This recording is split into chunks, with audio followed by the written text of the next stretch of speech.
Let's go. Here we are. Here we are. I'm excited to have Coach Churnac, Jamestown Community College, SUNY. So Coach played, is now getting the chance to be a head college coach, and he's young. So make sure you guys are listening in. If you want to get something out of this, take some notes. But Coach, I really appreciate you joining us this evening. Thanks for having me, Coach. For sure. Looking forward to just kind of getting to chop it up a little bit. So if you guys that are watching, if you have questions or you want to ask anything to Coach, go ahead and just either raise your hand or unmute yourself and politely interrupt or drop something in the chat. But make sure you guys are listening in. So Coach, you just want to give us a little background and kind of your journey to Jamestown. Well, going back to, New York City, that's where I grew up. I was born in Jamaica, Kingston, Jamaica. I moved to the United States when I was about 5 years old. Lived in Florida for 2 years. Then I moved to New York City with my mom and my sister. And, growing up playing basketball in the city, you're pretty much exposed to basketball, pretty often down there. They say it's the Mecca, it's the main sport down there. So growing up playing there, played high school ball at a high school called the High School of Art and Design.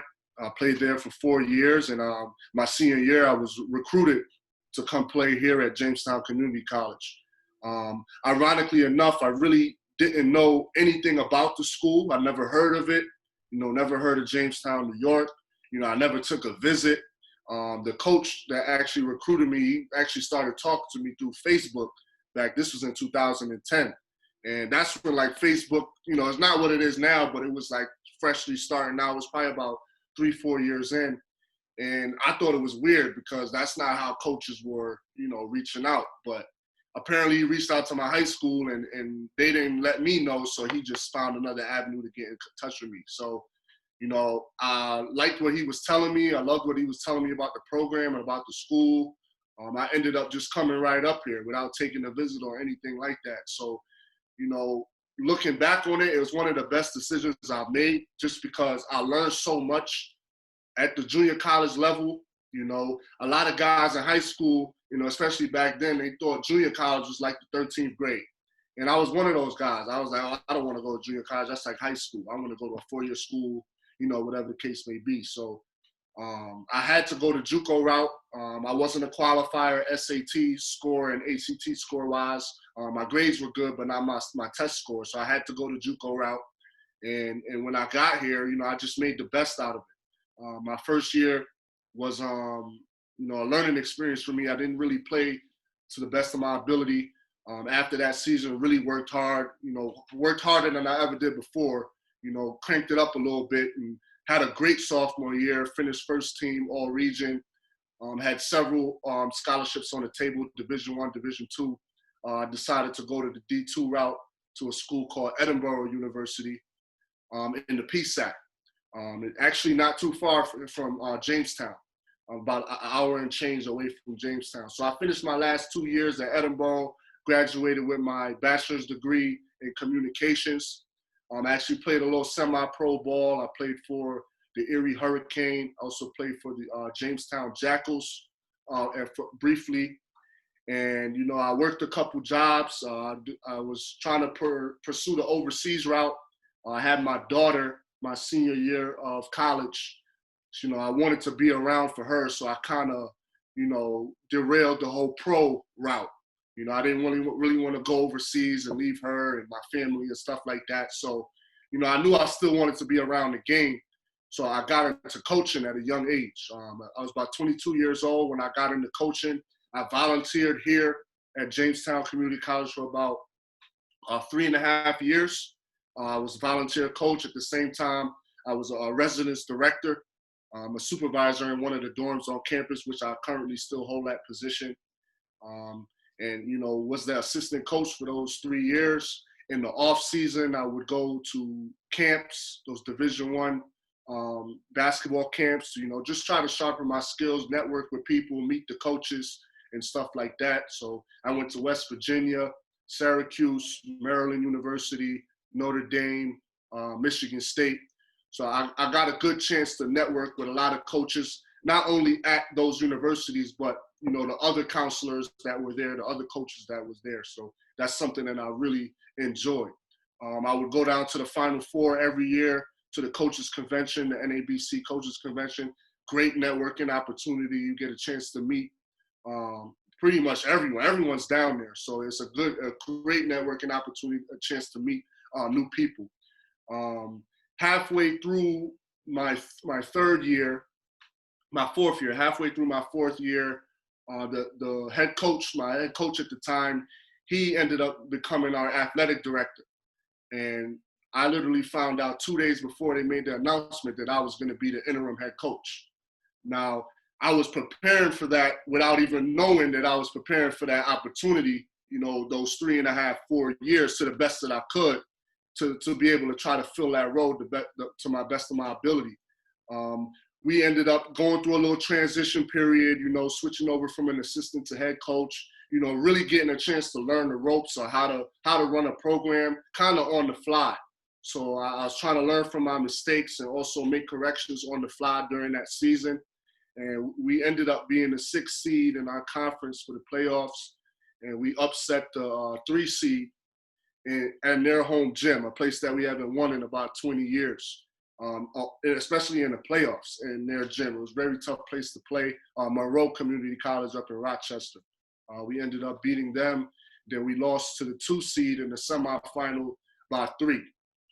So, you know, given everything that we went through, I saw it as a successful season. Unfortunately, a lot of the players that we had, they were sophomores, so they were graduating.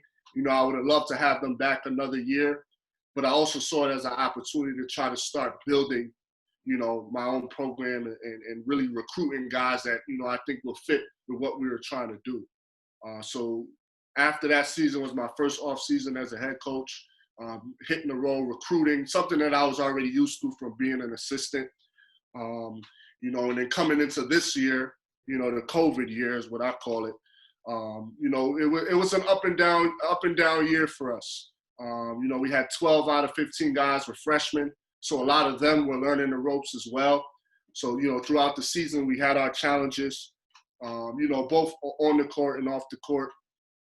Just trying to keep guys in line and keeping their grades up. You know, that's always a challenge at the junior college level. So we try to emphasize the academics most important, especially for us. So, you know, we ended up losing in the quarterfinal of our conference tournament this year, the Genesee Community College, and that ended our season. That actually ended our season probably a week before everything else got shut down because of COVID. So, you know, that kind of changed everything. You know, it was kind of frustrating as a coach not be able to have an off season with these guys, because then we could start to really work on things getting ready for next year. But, you know, that's pretty much my story up until this point. You know, so just moving forward, I'm just looking forward to the challenge and continuing to learn and build. That's awesome. I love that you started out as a volunteer, working another job. Fortunately, you're able to work on campus, but working another job just to help pay for you to be able to coach. And then now getting to be a head college basketball coach. That shows that you worked. And like you said, preparing for the opportunity. You were preparing for the opportunity to be the head coach when you were still an assistant, volunteer assistant. So I respect that a lot. I know some of the guys watching probably want to know about what they can be doing right now to help them prepare to be recruited. Would you talk to us about that a little bit, Coach? Yeah, definitely. You know, one of the things that you definitely need to do, which I'm pretty sure they've heard before, is staying on top of your academics. You know, because without your grades, you won't be able to step on the floor. Doesn't matter how good you are. You gotta have your heads in the books. You gotta make sure your grades are good, and not just average. Like, really try to strive for that 4.0. It's only going to help you, especially coming out of high school. It's going to attract more coaches to you if you have good grades. And then on top of that, if you could play. You know, if it's the other way around, you could play, but you don't have the grades, it's really you're not going to be able to help another college. Working on your body, you know, taking that more seriously at a young age, taking care of your body, stretching, you know, get some lifting in. If you don't have access to a weight room, push-ups and pull-ups definitely will help you. Those things, just building that strength so that when you get to college, it's not so much of an adjustment. You know, there's always going to be an adjustment period because it's just a different level. You're playing against better, and this is all levels, not just junior college. I don't care what level you go to, you're going to be playing against better, more skilled, faster, and stronger players. You know, that's probably the biggest differences that you'll learn right off the bat, you know, and it's a longer game, longer season. So getting your body in shape to try to prepare for that the best that you can, that'll only help you as well. I think those are great points. Academics. That, especially even if you haven't done very well your first 2 or 3 years, you have to show that you're trending in the right direction. So you have to have your senior year be your best year if you haven't had. That way you can talk to a coach and be like, hey, I might not have been great the first couple of years, but I'm taking it more serious now. It's trending in the right direction. It's not a risk. I'm going to take care of business in the classroom, but you have to start with the academics. And then you said working on your body. So just work ethic, push-ups, pull-ups, quickness, agility, stretching, ankle exercises, all that stuff is stuff that you can be working on right now during the quarantine that will help you when this thing's over, when this pandemic's passed. Whenever the season happens, I don't know if it's going to happen December, January, February, right? But when it does happen, you don't want to have wasted this time. Right. You want to be ready. You know, we don't know. Hopefully, we all praying to have a season, but there's a possibility that we won't. But if we do, you want to be ready. So, definitely. Absolutely. If you put in the time right now and you work, and we don't have a season, you won't be disappointed. But if you don't work, and we do have a season, you're going to be really disappointed. Mm-hmm. So the one way to guarantee you're not disappointed is to put in the work. I don't think you'll be disappointed if you put in the work and we don't have a season. I think you're going to be disappointed if you don't put in the work. And even if we don't have a season, you're still going to be less than satisfied because you're not going to be as good in as good a spot. So I think that's great advice. Mm-hmm. Talk to us, Coach, a little bit about how you've been able to form your culture. Do you have core values? Do you have slogans, sayings? Like if you're recruiting a kid, how do you talk about culture is the buzzword, but how do you talk about what your program's vibe is like? You know, the first thing we always tell our recruits, no matter what level they're, you know, whether they're coming to us or if they're going somewhere else, you know, we tell them the only thing that you're promised is an opportunity. You know, so you're going to have an opportunity to make our team, to make this roster, to be a part of what we're trying to do. Anything outside of that, you got to work for it. It's all earned, you know, because once you earn it, it's going to be hard to be taken away from you, you know, unless you do something to mess that up or other things come play into a factor. But, you know, that opportunity. So that's the first thing that we say. You know, I like to say we have a family-oriented program. You know, it's not just basketball.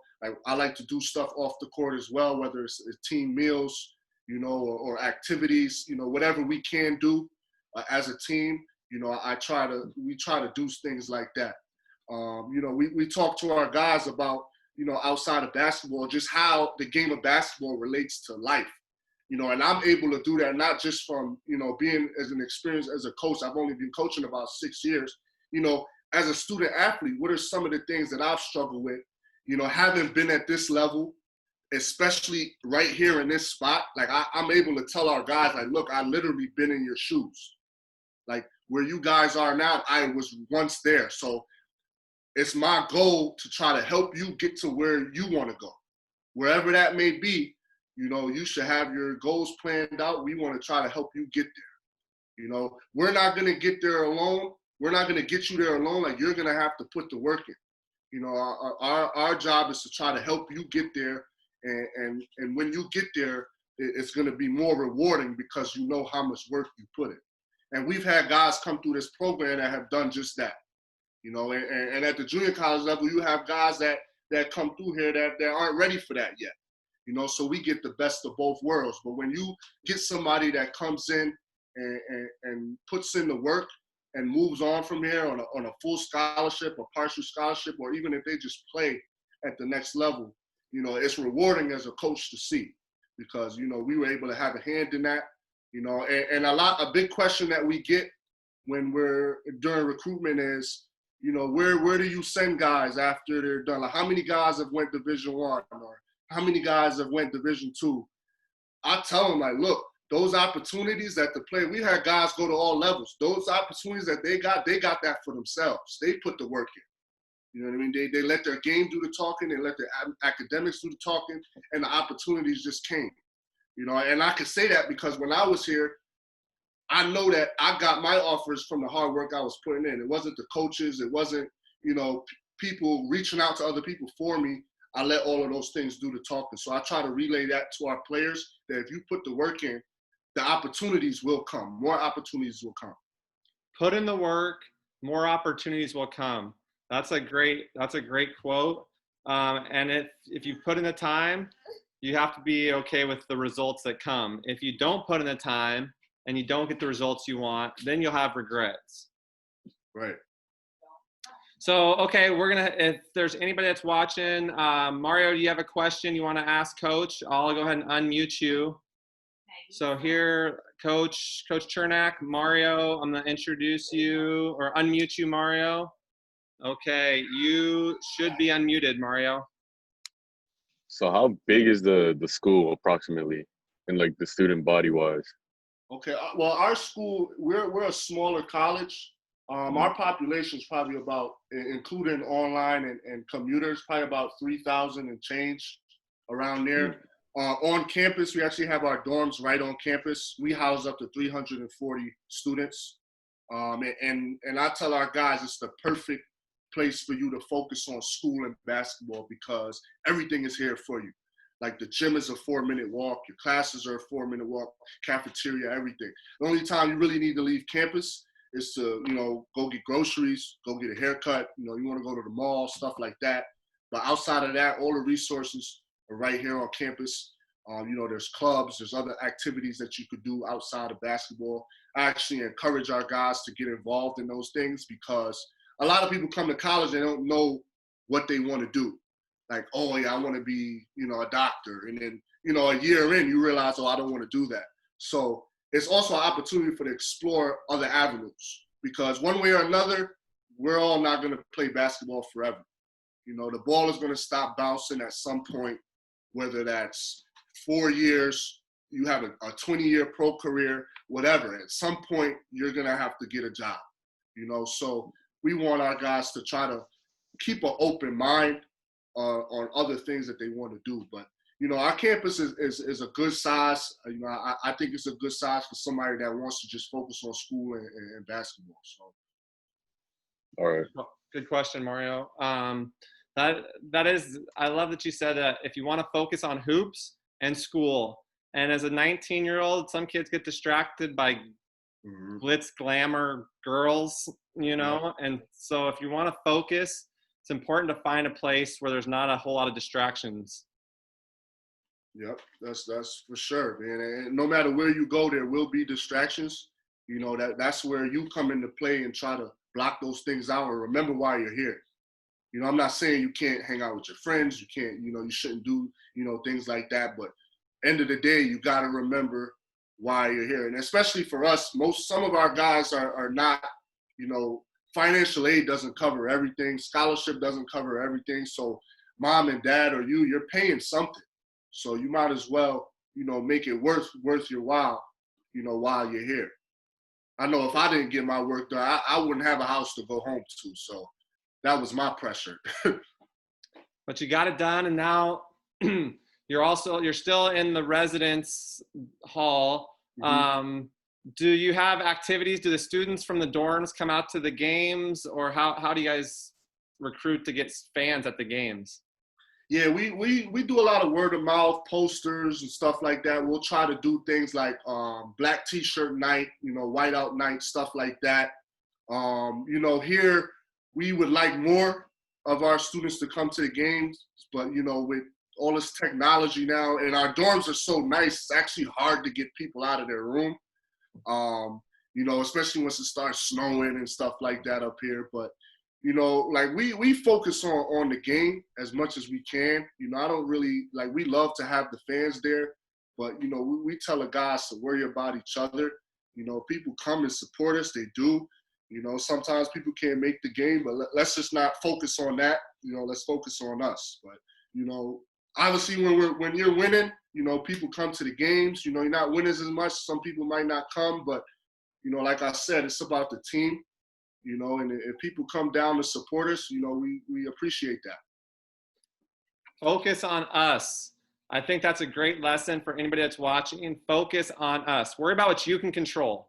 If you can't control it, and you can't control how many people show up to the game, you can help influence it by being a good citizen on campus, by knowing the people's name around campus.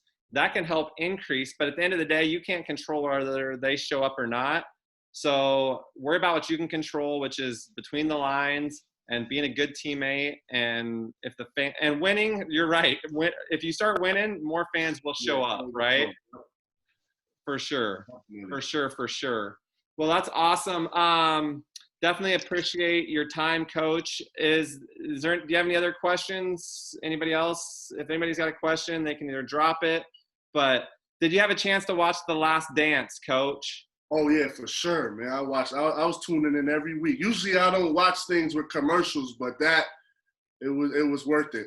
had to catch that one live for sure. Give me you're a young guy. I remember that stuff. That was before your time a little bit, Coach. Tell us what were some of the biggest like takeaways you got from the Last Dance documentary? You know, the biggest takeaway I took was just the mentality of Michael Jordan. I mean, somebody that was just so relentless, so focused on it, and so ahead of his time in terms of, you know, his athletic ability and everything like that. But his will and his mindset is unmatched. I mean, he might really have the greatest mindset of all time.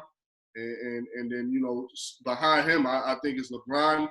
But, you know, it was very inspirational watching it because a lot of that I didn't know. Like you said, I'm turning 28 next month.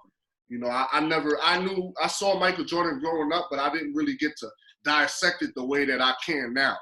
You know, so it was very inspirational, even to hear things about his other teammates. You know, I thought it was just going to be about him. I thought it was great that they incorporated, you know, Scottie Pippen, you know, even Steve Kerr, like everybody. And it kind of shows you really what the makeup of a championship team looks like. Like everybody on that roster was so different, but they were able to work together because they were trying to fight for a common goal. Even the whole Dennis Rodman thing. Like you and I spoke earlier, that won't go over well in today just because of social media. But Phil Jackson knew that, look, this is his outlet. For him to have to refocus, this is what he has to do. You know, and he was able to come back and not miss a step. You know, where did he go, to Vegas or whatever? Yeah, went to Vegas during the NBA Finals. Yeah, Isaac, don't get any ideas, all right? You won't be doing nothing like that. No need. And now there's so much more access to video cameras, pictures. You can't be doing risky stuff because as a player, like if you're a high school kid and you're watching and you want to play in college, you can't be a risk. That's why we're saying you have to take care of business in the classroom, and you have to make sure you're taking care of business outside, off the floor. You can't be a risk. You can't get an MIP. You can't get a DUI. You can't be caught shoplifting. You can't be doing stupid stuff because you're going to get caught with cameras. You can't be a distraction. Right? You can't be a distraction. Absolutely. You know? I think that's 100% right. You can't be a distraction. You can't be a risk. And you have to make sure that the coach knows that they can count on you. And if you get in trouble, you're putting yourself as a risk, and you don't want to be a risk. I mean, as college coaches, we understand, you know, you guys are 17, 18, 19 years old. You're going to make mistakes. And when you do, you know, we will have your back, but it's about what you do, learning from that mistake. You know, we've all made mistakes in our lives, but what you do after that is more important. So definitely. But if you could limit being a distraction, not only to your team, but just to the community, you know, it's only going to help you. I think I think you were right on, man. Well, hey, I really appreciate you joining us, Coach. Definitely excited to follow you guys this season. Hopefully, it's a full season and we get some games. But it's unknown. But the pandemic has allowed me to connect with coaches like you. And I know we were talking about the NABC clinics and just kind of learning and figuring out, especially, you know, you're a younger coach. I'm a youngish coach. And so learning and growing and networking and getting to be better at what we're doing, there has been some blessings to this pandemic. Yeah, definitely. And I appreciate you having me on, Coach. You know, just being able to get a chance to connect with you and obviously build a relationship from here on out. You know, even though you're, 3,000 miles away from me, you know, that's the beauty of this technology stuff now. So it's only getting better. So, Absolutely. Hopefully we can meet up face to face at one of these NABC clinics or something like that. So the Final Four, let's have a Final Four celebration and hopefully this is coming up. Hopefully where's it supposed to be in Indy? I think it's Indy, right? Is it Indy? Yeah. Yeah, let's hope we have that. Yeah, that's like a 7-hour drive, so that's not too bad. I'll drive to that one. It's a quick flight for me. And I have some miles saved up because they canceled all my flights. I was supposed to be in San Diego recruiting, Phoenix recruiting, and all those got canceled. So I have those dollars saved up to use this next year. So, oh, that's perfect. Well, stay safe out there, man. Be well. Take care of yourself. Really appreciate you joining me. I'm excited. You're a young coach that's got a lot of motivation and a lot of drive. So I'm excited to continue to build this relationship and see you progress and continue to develop and grow as a coach. So definitely reach out if there's anything I can do to help. If you ever make it out to the West Coast, let me know and let's stay in touch. All right. Sounds good, Coach. All right. We're going to go ahead and stop the recording.